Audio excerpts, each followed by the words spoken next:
इसी बीच आपको बता दें कि पूरे देश ने आज इतिहास रचा है। जिस तरीके से आपको बता दें कि 100 करोड़ वैक्सीनेशन डोज जो है पूरे देश में लगाई जा चुकी हैं। इसी उपलक्ष्य में पीएम नरेंद्र मोदी देश को संबोधित कर रहे हैं। आपको सुनवाते हैं क्या कुछ कह रहे हैं पीएम। मरीज और उसके रिश्तेदारों को बार बार अस्पताल जाना आना पड़ता है।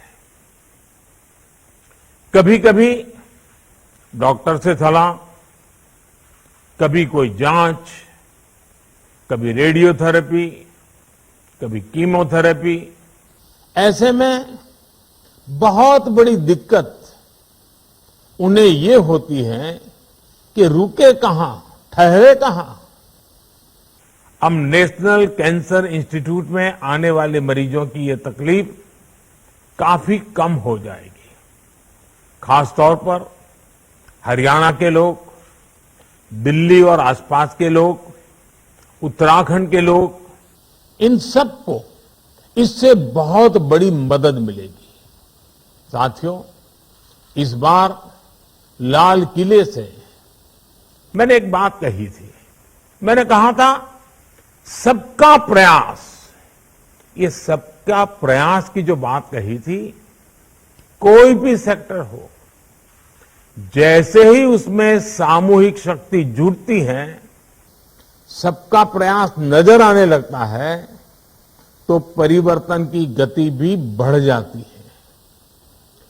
10 मंजिला ये विश्राम सदन भी सबके प्रयास से इस कोरोना काल में बनकर तैयार हुआ है। और ये भी विशेष है कि इस विश्राम सदन में देश की सरकार और कॉरपोरेट वर्ल्ड दोनों की साझा शक्ति लगी है। इन्फोसिस फाउंडेशन ने विश्राम सदन की इमारत बनवाई है, तो वहीं इसके लिए जमीन देने और बिजली पानी का खर्च एम्स जज्जर द्वारा उपलब्ध कराया गया है। मैं एम्स प्रबंधक और सुधा मूर्ति जी की टीम का इस सेवा कार्य के लिए आभार व्यक्त करता हूं।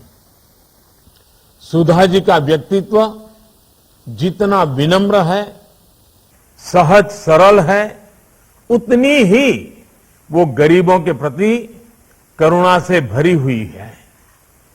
नर सेवा को नारायण सेवा मानने वाले उनके विचार, उनके कार्य हर किसी को प्रेरित करते हैं। इस विश्राम सदन में उन्होंने सहयोग के लिए मैं उनकी सराहना करता हूं।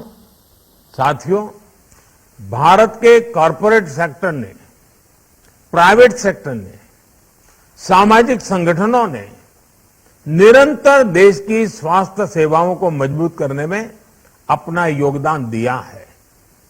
आयुष्मान भारत, पीएम जय भी इसका एक बेहतरीन उदाहरण है। इस योजना के तहत 2.25 करोड़ से अधिक मरीजों का मुफ्त इलाज हो चुका है। और ये इलाज सरकारी के साथ ही प्राइवेट अस्पतालों में भी हुआ है।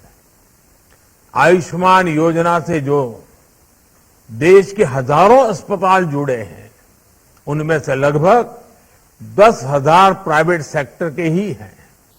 साथियों, पब्लिक और प्राइवेट सेक्टर के बीच यही साझेदारी मेडिकल इंफ्रास्ट्रक्चर और मेडिकल एजुकेशन के अभूतपूर्व विस्तार में भी काम आ रही है। आज जब हम देश के हर जिले में कम से कम एक मेडिकल कॉलेज बनाने पर बल दे रहे हैं, तो इसमें प्राइवेट सेक्टर का रोल भी बहुत अहम है। इसी भागीदारी को बल देने के लिए मेडिकल एजुकेशन से जुड़ी गवर्नेंस में बहुत बड़े रिफॉर्म्स किए गए हैं। नेशनल मेडिकल कमीशन का गठन होने के बाद भारत में प्राइवेट मेडिकल कॉलेज खोलना और आसान हुआ है। साथियों, हमारे यहां कहा गया है, दान दिए धन ना घटे, नदी ना घटे नीर। यानी दान करने से धन घटता नहीं है, बढ़ता है। इसलिए जितनी सेवा करेंगे, दान करेंगे, उतनी ही संपत्ति बढ़ेगी। यानी एक तरह से हम जो दान देते हैं, सेवा करते हैं, वो हमारी ही प्रगति को व्यापक बनाती है। मुझे विश्वास है आज हरियाणा के झज्जर में विश्राम सदन का निर्माण एक विश्वास सदन के रूप में भी उभर रहा है। ये विश्राम सदन विश्वास सदन का भी काम करता है। देश के अन्य लोगों को भी ऐसे ही और भी विश्राम सदन बनाने की प्रेरणा देगा। केंद्र सरकार अपनी तरफ से भी प्रयास कर रही है कि देश में जितने भी एम्स हो, जितने नए एम्स बन रहे हो, वहां पर नाइट शेल्टर्स जरूर बने। साथियों, अपनी बीमारी से परेशान मरीज और मरीज के रिश्तेदारों को थोड़ी सी भी सहूलियत मिल जाती है तो बीमारी से लड़ने का उनका हौसला भी बढ़ जाता है। ये सहूलियत देना भी एक तरह से सेवा ही है। जब मरीज को आयुष्मान भारत योजना के तहत मुफ्त में इलाज मिलता है तो वो उसकी सेवा होती है। ये सेवा भाव ही है जिसकी वजह से हमारी सरकार ने कैंसर की लगभग 400 दवाओं की कीमतों को कम करने के लिए कदम उठाए। ये सेवा भाव ही है जिसकी वजह से गरीबों को जन औषधि केंद्रों से बहुत सस्ती, बहुत मामूली कीमत में दवाएं दी जा रही है। और मध्यम वर्ग के परिवार जिनके घर में कभी साल भर दवाइयां लेनी पड़ती हैं, ऐसे परिवारों को तो साल में 10, 12, 15 हजार रुपयों की बचत हो रही है।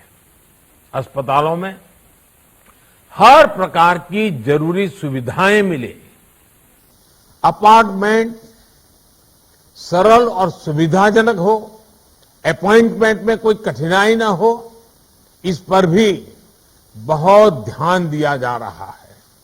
मुझे संतोष है कि आज भारत में इन्फोसिस फाउंडेशन जैसे अनेक संस्थान सेवा परमो धर्मः के इसी सेवा भाव से गरीबों की मदद कर रहे हैं, उनका जीवन आसान बना रहे हैं।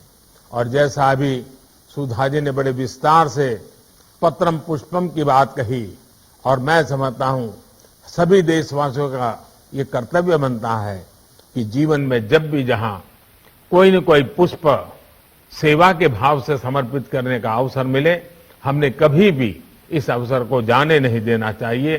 साथियों, आजादी के इस अमृत काल में एक सशक्त हेल्थ केयर सिस्टम विकसित करने की दिशा में भारत तेजी से आगे बढ़ रहा है।